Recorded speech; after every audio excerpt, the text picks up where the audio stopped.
اعوذ باللہ من الشیطان الرجیم بسم اللہ الرحمن الرحیم السلام علیکم ورحمۃ اللہ وبرکاتہ۔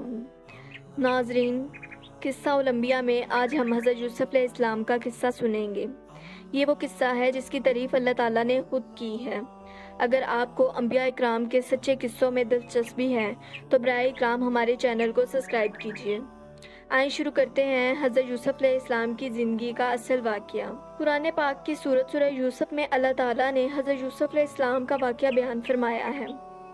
حضرت یوسف علیہ السلام بچپن میں تھے جب انہوں نے اپنے والد حضرت یعقوب علیہ السلام سے عرض کیا، بابا جان، میں نے خواب میں 11 ستاروں اور سورج اور چاند کو دیکھا ہے کہ وہ سب مجھے سجدہ کر رہے ہیں۔ حضرت یعقوب علیہ السلام نے فرمایا، میرے پیارے بیٹے، اپنا یہ خواب اپنے بھائیوں سے نہ کہنا، ایسا نہ ہو کہ وہ تمہارے ساتھ کوئی فریب کرے، بے شک شیطان انسان کا کھلا دشمن ہے۔ حضرت یعقوب علیہ السلام کو علم ہو گیا تھا کہ اللہ تعالیٰ نے حضرت یوسف علیہ السلام کو نبوت اور سرداری عطا کرنی ہے۔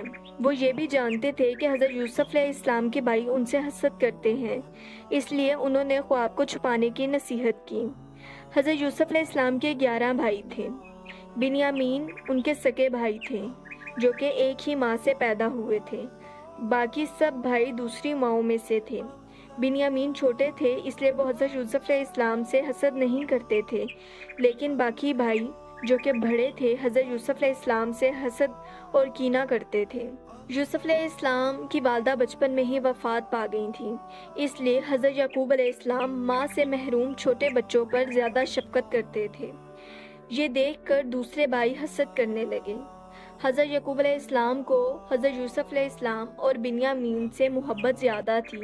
یہ دیکھ کر دوسرے بھائی آپس میں کہنے لگے کہ ہمارے والد کو یوسف اور اس کے بھائی سے زیادہ محبت کیوں ہے، حالانکہ ہم تو ایک طاقتور جماعت ہیں۔ حسد اور جلن اتنی بڑھ گئی کہ انہوں نے حضرت یوسف علیہ السلام کو قتل کرنے کا منصوبہ بنایا۔ بعض نے کہا کہ یوسف کو مار ڈالو یا کسی اجنبی جگہ پر چھوڑ آؤ تاکہ ہمارے والد کا رخ اس کی طرف سے ختم ہو جائے اور پھر وہ ہمیں پیار کرے، بعد میں ہم توبہ کر لیں گے۔ ان میں سے ایک بھائی لاوی نے کہا، یوسف کو قتل نہ کرو بلکہ انہیں کسی کنویں میں ڈالاؤ تاکہ کوئی قافلہ آئے اور انہیں اٹھا کر لے جائے۔ سب اس بات پر راضی ہونے لگے۔ پھر وہ سب اپنے والد حضرت یعقوب علیہ السلام کے پاس گئے اور کہنے لگے، آخر آپ یوسف کے بارے میں ہم پر اعتبار، ہم پر یقین کیوں نہیں کرتے؟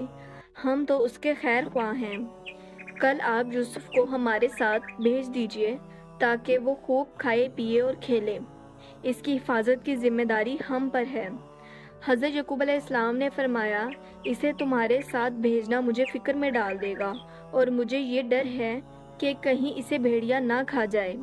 انہوں نے جواب دیا، اگر ہم جیسی طاقتور جماعت کے ہوتے ہوئے اس کو بھیڑیا کھا جائے تو ہم بالکل نکمے ثابت ہوں گے۔ بیٹوں کے بار بار اصرار پر حضرت یعقوب علیہ السلام راضی ہو گئے۔ یوسف علیہ السلام کو کنویں میں ڈال دیا۔ اگلے دن سب بھائی یوسف علیہ السلام کو لے گئے۔ راستے میں انہوں نے حضرت یوسف علیہ السلام کو خوب مارا پیٹا اور پھر ایک کنویں میں ڈال دیا۔ یوسف علیہ السلام کنویں کے اندر ایک پتھر پر جا کر گرے اور وہیں بیٹھ گئے۔ انہیں یقین نہیں آ رہا تھا کہ ان کے اپنے بھائی ان کے ساتھ یہ سلوک کر سکتے ہیں۔ اللہ تعالیٰ نے اسی اندھیرے کنویں میں حضرت یوسف علیہ السلام پر وحی نازل فرمائی اور دل کو تسلی دی، بہت جلد تم اس حال سے نکل جاؤ گے۔ حضرت یوسف علیہ السلام کو کنویں میں ڈالنے کے بعد سب بھائی روتے ہوئے اپنے والد کے پاس پہنچے اور کہا، ابا جان، ہم آپس میں دوڑنے لگے تھے اور یوسف کو سامان کے پاس چھوڑا تھا۔ اچانک وہاں ایک بھیڑیا آیا اور سب کھا گیا۔ آپ ہماری بات پر یقین نہیں کریں گے، حالانکہ ہم سچے ہیں۔ ثبوت کے طور پہ وہ حضرت یوسف علیہ السلام کا کرتا لائے جس پر جھوٹ موٹ کا خون لگا دیا تھا۔ حضرت یعقوب علیہ السلام نے فرمایا، یہ حقیقت نہیں بلکہ تم نے اپنی طرف سے یہ بات بنا لی ہے۔ اب صبر ہی بہتر ہے اور تمہاری گھڑی ہوئی باتوں پر اللہ تعالیٰ سے ہی مدد مانگی جا سکتی ہے۔ انہوں نے مزید فرمایا، بھلا بتاؤ وہ کیسا بھیڑیا تھا جس نے میرے بیٹے کو تو کھا لیا مگر اس کے کرتے کو بالکل نہیں پھاڑا۔ بار بار پوچھنے پر بھی بھائیوں نے سچ نہیں بتایا۔ کچھ وقت کے بعد سفر کرتا ہوا ایک قافلہ آیا۔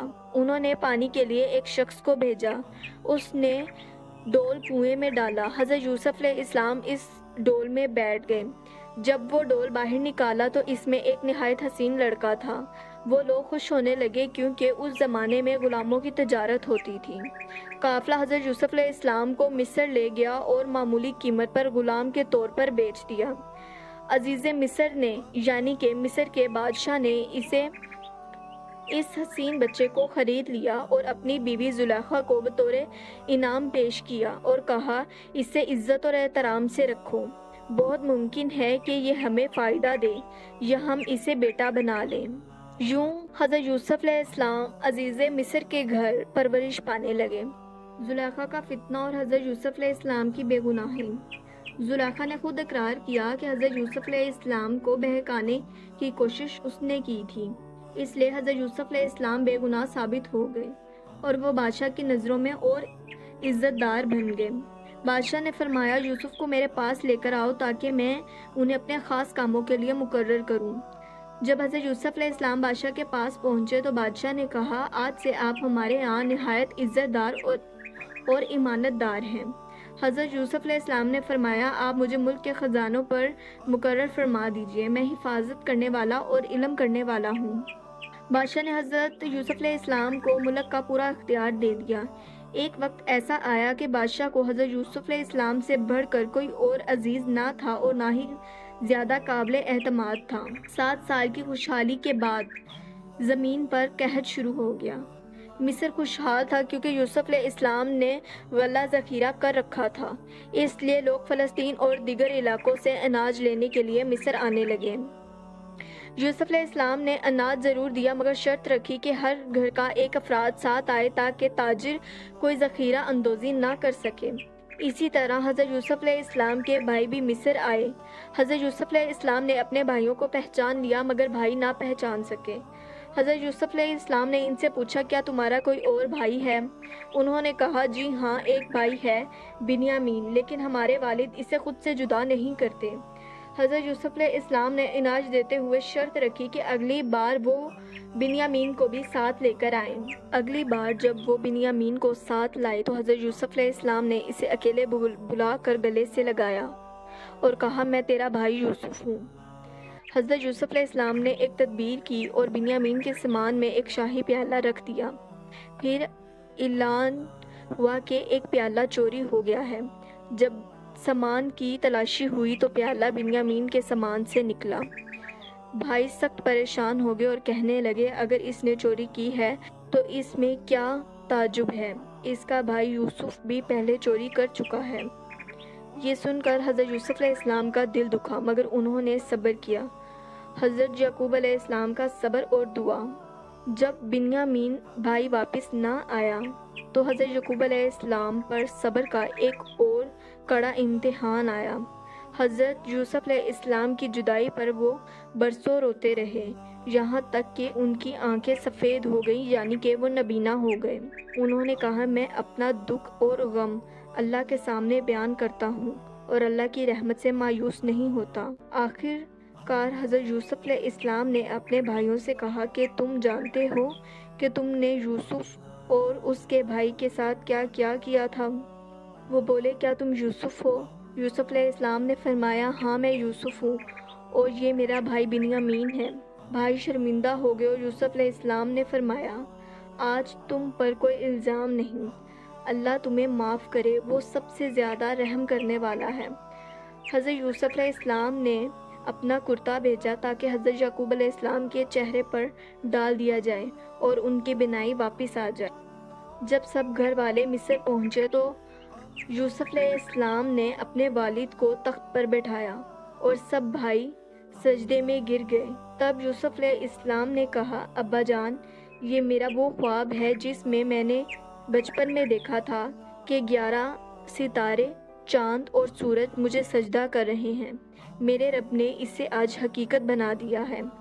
پھر حضرت یوسف علیہ السلام نے دعا کی اے میرے پروردگار تو نے مجھے سلطنت دی اور مجھے خوابوں کی تعبیر سکھائی، تو آسمانوں اور زمینوں کو پیدا کرنے والا ہے، میرا خاتمہ اسلام پر کرنا اور مجھے نیک لوگوں کے ساتھ ملا دینا۔ یہ تھا حضرت یوسف علیہ السلام کا قصہ۔ اگلی پیغمبر کی کہانی یا قصہ سننے کے لیے ہمارے چینل کو سبسکرائب کریں۔ کمنٹ میں بتائیں کہ آپ کس نبی کا قصہ سننا چاہتے ہیں۔